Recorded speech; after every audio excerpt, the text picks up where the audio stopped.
Guys, आपका स्वागत है मेरे चैनल पर। आज हम डिस्कस करेंगे टोटल 15 एमसीक्यूज और एमसीक्यूज के माध्यम से मॉडर्न इंडिया कॉन्सेप्ट से क्लियर करने की कोशिश करेंगे। जो मेरी वीडियो को पहली बार देख रहे हो प्लीज़ मेरे चैनल को सब्सक्राइब कर ले और बेल आइकन प्रेस कर दे। तो सबसे पहला सवाल है, which among the following is not the literary work of Mahatma Gandhi. Option हमें दिए गए हैं 4, इनमें से हमें बताना है कि इनमें से कौन एक महात्मा गांधी से रिलेटेड नहीं है। ऑप्शन है युगांतर, हिंद स्वराज, इंडियन ओपिनियन और यंग इंडिया। तो आप इसमें देखो, युगांतर जिसके क्रेडिट जाता है श्री अरबिंदो को, ये महात्मा गांधी से रिलेटेड नहीं है। बाकी 3, हिंद स्वराज, इंडियन ओपिनियन और यंग इंडिया, ये तीनों के तीनों में महात्मा गांधी का योगदान है। उन्होंने इसको स्टार्ट करा, इनका बहुत बड़ा रोल है इन सब में। अगला सवाल है, आनंद मठ इज रिटन बाय। आनंद मठ को लिखा है किसने। ऑप्शन है दीनबंधु मित्र, माइकल मधुसूदन दत्ता, रविंद्रनाथ टैगोर और बंकिम चंद्र चटर्जी। तो इसको लिखने वाले हैं बंकिम चंद्र चटर्जी। अगला सवाल है, minute on territorial redistribution in India 1903 is associated with. तो 1903 में एक मिनट पढ़ा गया था और ड्राफ्ट किया गया था जिसको पब्लिश करते हैं रिसली, टेरिटोरियल रीडिस्ट्रीब्यूशन इन इंडिया, कि भारत में जो भी टेरिटरी है, जो भी भूमि है, उसको एक अलग तरीके से फिर से हम रिडिस्ट्रीब्यूट करें, कुछ स्प्लिट करें, कुछ नया जोड़े, कुछ नया ऐड करें एडमिनिस्ट्रेशन के पर्पज़ से। और साथ में जो बंगाली सेंटिमेंट और बंगाली नेशनलिज्म जो बहुत स्ट्रांगली इमर्ज हो रहा है, उसको भी टैकल करने की कोशिश करते हैं। तो ऑप्शन है हमारे पास Lord Curzon, Minto, Wellesley and Hardinge second. तो ये जाता है लॉर्ड कर्जन को, जिन्होंने फाइनली बंगाल का भी विभाजन करते हैं 1905 में। तो ये जो मिनट है टेरिटोरियल रीडिस्ट्रीब्यूशन इन इंडिया 1903, ये कुछ ऐसा नहीं कि वो कुछ अच्छा करने की कोशिश कर रहे थे कि जिससे वेलफेयर हो इंडिया का। बेसिकली वो नेशनलिज्म को काउंटर करने की कोशिश कर रहे थे, क्योंकि 1885 में मॉडरेट्स जो थे आईएनसीज में, वो बहुत सारा डिमांड कर रहे थे, लेकिन वो बिल्कुल ही हम्बल प्रेयर्स पिटिशन के माध्यम से करना चाहते थे। लेकिन फिर धीरे धीरे एक्सट्रीमिस्ट का उदय होता है और फिर वो स्ट्रांगली अपनी डिमांड रखने लगते हैं। तो उस चीज़ को टैकल करने के लिए, उस चीज़ को कंट्रोल करने के लिए इन्होंने ये मिनट लाया था, टेरिटोरियल रीडिस्ट्रीब्यूशन इन इंडिया 1903, और फाइनली 1905 में बंगाल विभाजन हो जाता है। अगला सवाल है, the Assam territory was first separated from Bengal as the North East Frontier in. तो असम को आपने एक सेपरेट टेरिटरी बना दिया, ठीक है, और इसका नाम दे दिया नॉर्थ ईस्ट फ्रंटियर। तो आपने जब इसको सेपरेट करा तो किस साल में करा। ऑप्शन है 1862, 1870, 1874 और 1890। तो ये बेसिकली होता है 1874 में, ठीक है, 1874 में इसका विभाजन हो जाता है। बंगाल के बारे में थोड़ा समझते हैं कि जो असम है और जो बंगाल है वो आसपास ही हैं। तो असम को एनेक्स करते हैं ब्रिटिशर 1826 में। सबसे पहले समझो कि जो एंग्लो बर्मीज़ वॉर हो रहा है, तो 1824 में ब्रिटिशर्स असम को ऑक्यूपाई कर लेते हैं, उस पर उनका ऑक्यूपेशन हो जाता है, उसको कब्जा लेते हैं। फिर फाइनली यानदबू ट्रीटी साइन होती है 1826 में, और इस ट्रीटी के माध्यम से जो बर्मीज़ है वो ब्रिटेन को या ब्रिटिश गवर्नमेंट जो इंडिया में है उनको असम पर territorial power, territorial right they देते हैं, ठीक है। तो ये ब्रिटेन के अधीन चला जाता है। अगला सवाल, with the partition of Bengal in 1905 there was creation of. 1905 से बंगाल विभाजन हुआ, ठीक है। तो वहाँ पर किस चीज़ों का क्रिएशन हुआ। अगर बंगाल ये है और इसका आपने 2 विभाजन कराया, 2 से अधिक भी कर दिया, तो उससे क्या क्रिएट होता है। ऑप्शन है new province of eastern Bengal, बिल्कुल सही, एक नया प्रांत बनता है ईस्टर्न बंगाल का। न्यू प्रोविंस ऑफ असम, जी हाँ, और न्यू प्रोविंस ऑफ बिहार नहीं, बिहार का भी कुछ यहाँ पे लेना देना नहीं है, सीधा सीधा जो चीज़ है वो बंगाल और असम के बीच में है। तो करेक्ट आंसर हो गया 4, बोथ 1 एंड 2। अगला सवाल है, who among the following gave an alternate ideological discourse of manliness by fusing the western concept of masculinity and brahmanical tradition of spirituality. तो इनमें से कौन है जिन्होंने 2 चीज़ों को फ्यूज़ कर दिया, ठीक है। तो 2 चीज़ें क्या थी, एक था कि जो वेस्ट का कॉन्सेप्ट है मैस्कुलिनिटी को लेकर, मैस्कुलिनिटी जो हम शो करते हैं एज अ पावरफुल, और दूसरा है ब्राह्मणिकल ट्रेडिशन ऑफ स्पिरिचुअलिटी, अंदर की ताकत, आप कितने स्पिरिचुअल हो। तो इन दोनों चीज़ों को फ्यूज़ करने वाले कौन होते हैं। ऑप्शन है स्वामी दयानंद, विवेकानंद, अरविंदो घोष, लाला लाजपत राय। तो ये होते हैं स्वामी विवेकानंद, जो इस प्रकार के आइडियोलॉजिकल डिस्कोर्स, एक ऑल्टरनेट देते हैं कि आप इसको फ्यूज़ करो, फिर इस पे देखो। और नेशनलिज्म का जो भी है, और जो आज़ादी चाहिए कॉलोनियल रूल से, तो ये एक तरीका है। अगला सवाल है, the British officer Rand was killed by whom. तो एक ब्रिटिश ऑफिसर थे रैंड, इनको मारने की कोशिश की जाती है और वो मारे भी जाते हैं। तो ऑप्शन है चापेकर ब्रदर्स, सैयद ब्रदर्स, फैजी और विश्वास ब्रदर्स।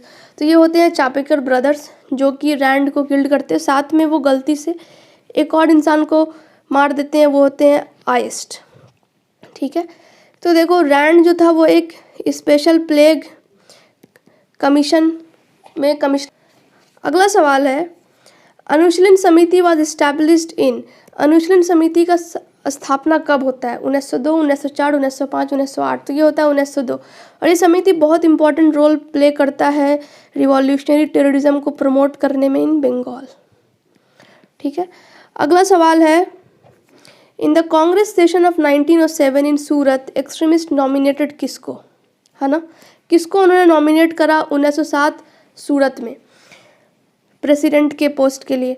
ऑप्शन है बिपिन चंद्रपाल, अरविंदो घोष, लाला लाजपत राय और बाल गंगाधर तिलक। तो 4 ऑप्शन दे गए। तो यहाँ पे देखो प्रॉब्लम क्या होता है, 2 खांचे बन जाते हैं विद इन कांग्रेस, एक तरफ होते हैं एक्सट्रीमिस्ट और एक तरफ होते हैं मॉडरेट्स। तो ये अपने अपने कैंडिडेट को नॉमिनेट करते हैं। ठीक है, तो एक्सट्रीमिस्ट हैं जो वो नॉमिनेट करते हैं बाल गंगाधर तिलक, नो नॉट तिलक, वो तिलक को नहीं करते हैं, वो करते हैं लाला लाजपत राय को। ठीक है, तिलक कोशिश करते हैं कि जो भी प्रॉब्लम हो रही है मॉडरेट्स और एक्सट्रीमिस्ट में, उसको वो यूनाइट करे। और कहीं ना कहीं जो टेंशन था वो बेसिकली गोखले और तिलक के बीच में ही था, जिसकी वजह से 2 डिवीज़न हो गया था। तो लाला लाजपत राय को नॉमिनेट किया जाता है इसके लिए, मगर ये मना कर देते हैं लाला लाजपत राय, क्योंकि इनको लगता है कि अगर मॉडरेट भी अपना एक कैंडिडेट नॉमिनेट करो और एक्सट्रीमिस्ट, तो वहाँ पे टसल हो सकता है।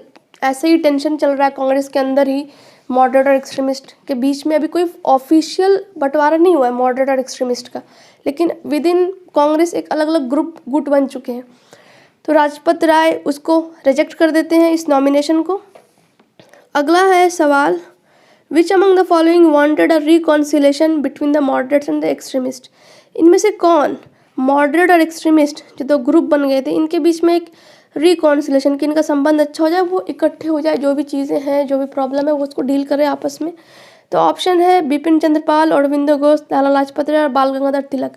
तो तिलक होते हैं जो कि कोशिश करते हैं कि मॉडरेट्स और एक्सट्रीमिस्ट जो है वो अपनी चीज़ों को थोड़ा ख़त्म करें, लेकिन ऐसा हो नहीं पाता है, क्योंकि देखो अजीत सिंह बिल्कुल अगेंस्ट होते हैं एनी किसी भी प्रकार के कॉम्प्रोमाइज़ के, इसलिए वो मॉडरेट और एक्सट्रीमिस्ट का जो बंटवारा है वो बना रहता है। फिरोज शाह मेहता जो कि मॉडरेट ग्रुप से थे, ये चाहते थे कि जितने भी एक्सट्रीमिस्ट लीडर हैं उनको कांग्रेस से ही निकाल दो। फिर सुरेंद्र नाथ बनर्जी है जो कि कोशिश करते हैं कि गोखले और तिलक के बीच में जो दूरियां बढ़ रही है उसको ठीक किया जाए, उसको कम किया जाए, उसको अच्छा किया जाए, लेकिन ये भी फेल हो जाते हैं। तो कांग्रेस इसी तरीके से बढ़ जाता है फाइनली 1907 में सूरत सेशन में। अगला सवाल है, the Congress president chosen in the 1907 Surat session वास। अभी आपको पता है कि 2 नॉमिनेशन होते हैं, एक तरफ होते हैं राय और एक तरफ होते हैं बोस, रास बिहारी बोस। तो करेक्ट आंसर है रास बिहारी बोस। ये मॉडरेट की तरफ से नॉमिनेट होते हैं और यही जाके फाइनली प्रेसिडेंट बनते हैं। और इस 1907 सूरत सेशन के बाद स्प्लिट जो है वो ऑफिशियली हो जाता है दोनों के बीच, मॉडरेट्स एंड एक्सट्रीमिस्ट। अगला सवाल है, सॉरी, ठीक है, देखो अगला सवाल है, हमें देखना है इसमें से कौन करेक्ट स्टेटमेंट है। ऑप्शन है मुजफ्फरनगर में एक अटेम्प्ट होता है किंग्सफोर्ड की लाइफ पर। जी हाँ, बिल्कुल सही, एक मजिस्ट्रेट होते हैं, इनको जान मारने की कोशिश की जाती है। दूसरा है the attempt was made by Khudiram Bose and Prafulla Chaki. बिल्कुल सही है, ये दोनों ही कोशिश करते हैं कि इनको मार दिया जाए। तीसरा ऑप्शन है खुदीराम बोस वाज एक्सक्यूटेड। खुदीराम बोस को फांसी दे दी गई जब वो पकड़ा गए, सही है। और प्रफुल्ल चाकी खुद को ही गोली मार लेता है। और Aurobindo Ghosh was sentence to death. नहीं, इनको डेथ की कोई सज़ा नहीं मिलती है, ही इज़ एक्यूटेड, एक्चुअली इनको एक्यूट कर दिया जाता है। तो इस प्रकार से इस घटना के बाद से क्या होता है, जो रिवॉल्यूशनरी टेररिज्म जो पनप रहा था बंगाल में वो बेसिकली अंडरग्राउंड हो जाता है, वो सीक्रेट सोसाइटीज़ के तौर पे काम करने लगता है। वो अपने एक्टिविटीज़ को ज़्यादा रिवील नहीं करते हैं, वो सीक्रेटली काम करते हैं, क्योंकि जो कॉलोनियल गवर्नमेंट थी वो बहुत ज़्यादा एक्टिव हो जाती है इनके अगेंस्ट, क्योंकि ऑब्वियसली इनका मजिस्ट्रेट को मारने की कोशिश की जा रही है, किंग्सफोर्ड को, फिर इससे पहले चापेकर ब्रदर्स द्वारा रैंड और आयस्ट को। तो इस पे वो लोग बहुत ज़्यादा ध्यान देने लगते हैं और इस पे कराई करने लगते हैं। अगला सवाल है, the Congress splitted into moderates and extremist in. तो जो बंटवारा हो जाता है वो कब होता है? Lahore session of 1909, Surat session of 1907, Belgaum session of 1924, Meerut session of 1906। तो ये बेसिकली होता है द सूरत सेशन ऑफ 1907। और बेलगाम सेशन का इम्पोर्टेंस ये है कि इसमें जो होते हैं महात्मा गांधी इसको प्रेसाइड करते हैं, इसके अध्यक्ष प्रेसिडेंट बनते हैं। और जो मेरठ सेशन होता है ये 1946 में होता है और ये आज़ादी से पहले का, प्री इंडिपेंडेंस का आखिरी सेशन होता है आईएनसी का। अगला सवाल है, the first Indian member of the viceroys executive council. कौन बनते हैं वो पहले इंसान भारत मूल के या भारतीय जो कि वाइसरॉयज एग्जीक्यूटिव काउंसिल में मेंबर बनते हैं? एज अ लॉ मेंबर इनको अपॉइंट किया जाता है। ठीक है, ऑप्शन है सुरेंद्रनाथ बनर्जा, फिरोज शाह मेहता, सत्येंद्र पी सिन्हा, सीआर दास। तो करेक्ट आंसर है सत्येंद्र पी सिन्हा। ये पहले इंडियन है जिनको as a law member appoint किया जाता है और ये पहले इंडियन है जो कि गवर्नर भी बनते हैं प्रोविंस के। और ये आखिरी और पहले दोनों इंडियन होते हैं कि जो पूरे ब्रिटिश रूल में, एंटायर ब्रिटिश रूल में गवर्नर भी बनते हैं प्रोविंस के और as a law member first time इनको अपॉइंट किया जाता है। अगला सवाल है, Indians were given membership to the imperial legislative council for the first time through. तो जो भारतीयों को एक मेंबरशिप दिया गई कि वो इंपीरियल लेजिस्लेटिव काउंसिल में मेंबर बन सकते हैं, उनको इस तरह के प्रावधान दी गई।